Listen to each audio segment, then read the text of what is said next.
নমস্কার বন্ধুরা, সবাই কেমন আছো? আশা করি সবাই খুবই ভালো আছো। আর আজকের ওয়েদার দেখো কি অবস্থা, দেখতে পাচ্ছ? কালকে যদিও বা একটু রোদ দেখা দিয়েছিল, আজকে একদমই রোদ নেই, একবারে মেঘলা ওয়েদার। রোজ রোজ যে কি ধরেছে আকাশে কিছু বোঝা যায় না। এই যে কালকে যে গাছটা লাগানো হয়েছে, এই গাছটা, আর ওখানে আবার একটা তোমাদের দাদা কালমেঘ গাছ লাগিয়ে দিয়েছে, বলে আমি কালমেঘ খাবো। যাই হোক, এখানে ঘাসটা পরিষ্কার করে দিয়ে দুটো গাছ এখানে লাগানো হয়ে গেছে।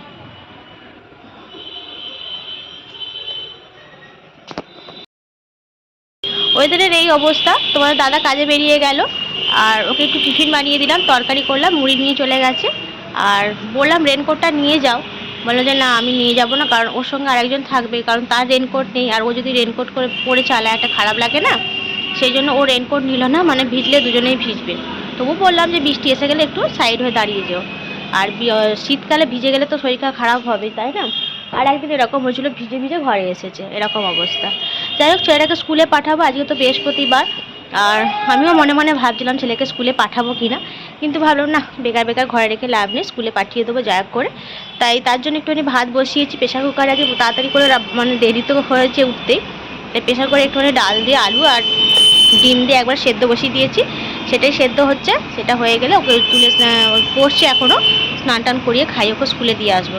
বেকার বেকার ঘরে রাখা মানে সেই টিভি আর ফোন নিয়ে সারাক্ষণ পড়ে থাকবে, সেই জন্যই ভাবলাম না, স্কুলে পাঠিয়ে দেবো। এই অবস্থা, তখন দাদাও বেরিয়ে গেল, ছেলেও চলে যাবে, তারপর ঘরের কাজকর্ম মোটামুটি সারবো এরকম। আর ওয়েদারের যা অবস্থা কি বলবো, দেখো না কি অবস্থা, দুদিন ছাড়া যে ওয়েদার কেন এরকম হয় আমি কিছু বুঝে পাই না। তবে ঠান্ডাটা একদমই কমে গেছে, ঠান্ডাটা একদমই নেই। ঠিক আছে, চলো ঘরের দিকে যাই, কারণ বাইরের দিকে ছিলাম এতক্ষণ। এই যে স্কুলে দিতে যাব, এবার রেডি হচ্ছি। পরিয়ে যাওয়ার পর ওকে স্নান করানো হলো, খাই দিলাম, খাইয়ে দিয়ে এবার ওকে জামা প্যান্ট পরিয়ে দিয়েছি, ও নিজে নিজে মোজাটা পরে নিচ্ছে, আর আমি এদিকে রেডি হয়ে যাচ্ছি।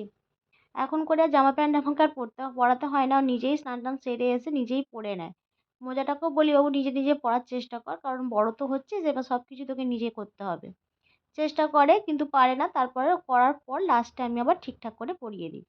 যাই হোক, ও মোজাটা পড়ুক, তারপর আমি রেডি হয়ে নিই। আর চুলটা প্রচণ্ড জোর পাকিয়েছে, কারণ রাতের দিকে তো কদিন হলো চুল বেঁধে শুচ্ছি না, এমনি চুল খোলা অবস্থায় শুয়ে পড়ছি। আর সকালবেলা যখন ঘুম থেকে উঠছি, পুরো চুল একবার তাল পাকিয়ে থাকে।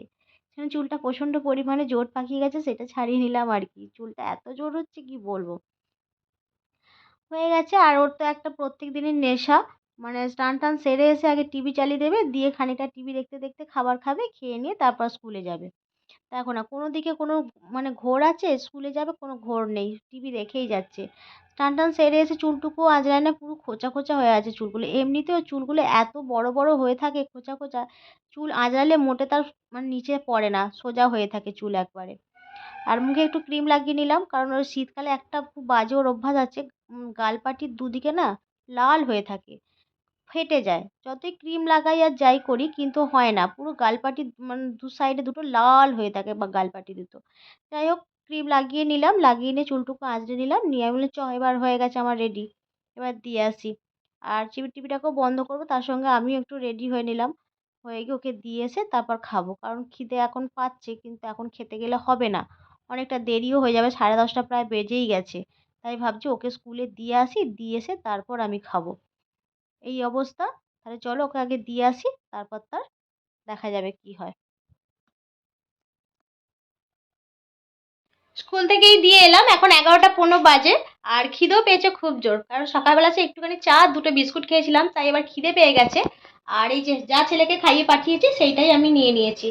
আর তখন একটু গরম ছিল, আর এখন একটু ঠান্ডা হয়ে গেছে, মানে প্রেশার করে ভাত না একটু গরম গরম হলে খুবই ভালো লাগে, কিছুই আর লাগে না। কিন্তু আমি একেবারেই করে নিয়েছি, মা ছেলে খাবো, তোমাদের দাদা তো নেই, সে তো কাজে বেরিয়ে গেছে। সেই জন্য এবেলা আর বেশি ভাত করলাম না, এবার রাত্রেবেলা করবো আর কি তরকারি ভাত। আর এই যে প্রেশার কুকারে একটুখানি ডাল দিয়ে দিয়েছিলাম, সেই ডাল আলু আলু সেদ্ধ ডিম সেদ্ধ নিয়ে আর একটা কাঁচা লঙ্কা দিয়ে বসেছি আর কি। খেয়ে নিই, খেয়ে নিয়ে ঘরের কাজকর্মগুলো এবার সারবো, স্নান করবো, সব কাজ আছে। আর এই অবস্থা। চলো আগে খাই, আগে পেটে তেল দিই আর কি, মানে ইঞ্জিনে তেল দিই আর কি, তবে তো দৌড়াবে গাড়ি। এটাই অবস্থা। ঠিক আছে, চলো খেয়ে নিই। আজ এই ঘরটাকে একটু পরিষ্কার করব, এইগুলো একটু পরিষ্কার করব। পরিষ্কারই আছে, তেমন কিছু হয়নি, পরিষ্কারই আছে, কিন্তু পরিষ্কার করার কারণ একটাই। জানলাটা খুলে হচ্ছে ঘর গোছানোই আছে, কিন্তু খুব একটা তো ব্যবহার হয় না, শুধু ওই বিছানাটাতে ছেলেটা শুধু পড়তে বসে।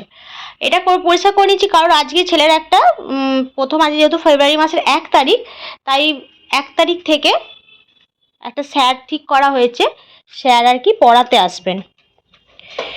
সকালে প্রিয়া যেমন পড়াবে, সেটা কোনো ব্যাপার না, সেটা পড়াচ্ছে, সে পড়াক, কিন্তু আমি চাইছিলাম যে ছেলের জন্য আর একটা মাস্টার দেখতে। সেই জন্য মানে আরেকটু যেন ভালো করে বুঝিয়ে পড়ায় আর কি, আর ইংলিশ অঙ্কটা যেন একটু ভালো করে বুঝিয়ে পড়ায়। প্রিয়া পড়াচ্ছে, সকালে পড়াক, কিন্তু তারপরও একটা মাস্টার আমি দেখেছি, উনি আজকে সকালবেলা ফোন করেছিলাম, আজকে থেকে 1 তারিখ যেহেতু, আজকে থেকে আসবেন বলেছেন। আর তাও উনি আসবেন সেই রাত্রেবেলা, সকালবেলাটা হবে না, সকালবেলাটা ওনার অনেক টিউশন থাকে, সকালবেলাটা হবে না, সেই জন্য রাত্রেবেলা আসবে। তাই জন্য ভাবলাম যে বিছানাপত্র এখানটা এলোমেলো হয়ে আছে, চারিদিকটা একটু ভালো করে পরিষ্কার করে নিলে দেখতে ভালো লাগবে। অনেক দিন থেকেই খুঁজছিলাম মাস্টারমশাই একটা, কারণ টিয়া তো মেয়ে, কবে বলতে কবে ওর বিয়ে হয়ে যাবে, চলে যাবে আর কি, আর তখন মাস্টার খুঁজতে একটু অসুবিধা হবে, যেহেতু একটু উঁচু ক্লাসে উঠবে, এখন ক্লাস 2, পরে ক্লাস হবে 3, তারপর 4, তখন মাস্টারটা পাওয়া চাপের হয়ে যাবে। তাই অনেক খোঁজাখুঁজির পর একজনকে পেয়েছি, একটু বয়স্ক আর কি, আর বয়স্ক মানে মোটামুটি ভালো পড়ায় নাকি শুনলাম আর কি। সেই জন্য বাড়িতেই আমি রেখেছি, যে না আমি কারোর সঙ্গে দেবো না, কারণ ছেলে প্রচণ্ড চঞ্চল, একা একা পড়ে, তাই অচঞ্চল হয়ে চুপচাপ বসে থাকে, আর বাইরে গেলে তো সবার দিকে তাকিয়ে বসে থাকবে, আর পড়বেই না।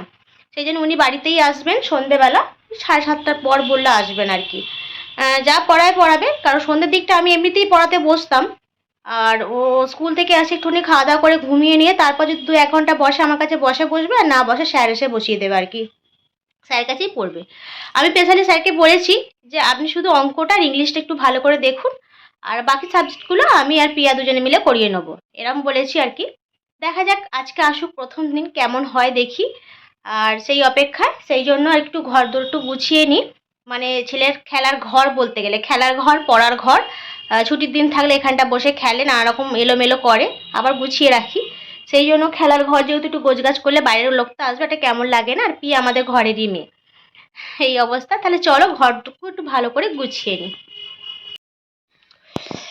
এই যে স্কুল থেকে আসার পথে 1 প্যাকেট বিরিয়ানি কিনে নিয়ে এসেছি, এই যে খাবে বলে, খিদে পেয়েছে প্রচণ্ড, আর ভাবলাম যে সেই সকালবেলা আমিও খেয়েছি, ও খেয়েছে, তাহলে দুজনে মিলে খেয়ে নেবো। 1 প্যাকেট নিয়ে এসছে, আর মা ছেলে দুজনে মিলে ভাগ করে নিয়েছি।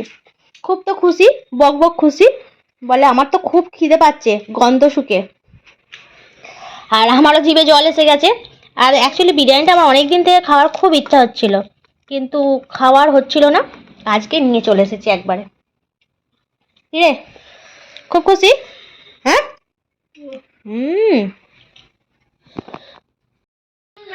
সন্ধ্যেবেলায় যে চপ মাখিয়ে মুড়ি নিয়ে বসে পড়েছি খেতে, এই এলো কাছ থেকে, আসার পথে চপ নিয়ে এসেছিল। মুখের অবস্থা এরকম কেন? কেউ মেরেছে নাকি? চপ মুড়ি মাখিয়ে নিয়েছি, আর এখানে যে বই খাতা দেখো চারিদিকে ছড়িয়ে পড়ে আছে, এই যে ভিজিয়ে নিয়ে এসছে, গোটা বোতলের জলকে ব্যাগের মধ্যে ঢেলে ব্যাগ ভিজিয়েছে, বইগুলোকে সব ভিজিয়েছে, এই জন্য মিলে রেখেছি বইগুলোকে। এই ওয়েদারে একটুকু রোদ উঠে না, এখন সব বইপত্র ভিজিয়ে নিয়ে এসছে, আর ওকেও খেতে দিয়েছি, খেয়ে নিচ্ছে, কারণ একটু পরে যে স্যার আসবে বললাম, ওই জন্য তাড়াতাড়ি করে খেয়ে নে, তাড়াতাড়ি খা, একটু স্যার এসে যাবে। রেখে দে একটু পর, ওকে দে, হয়ে গেছে তো, ওর বারবার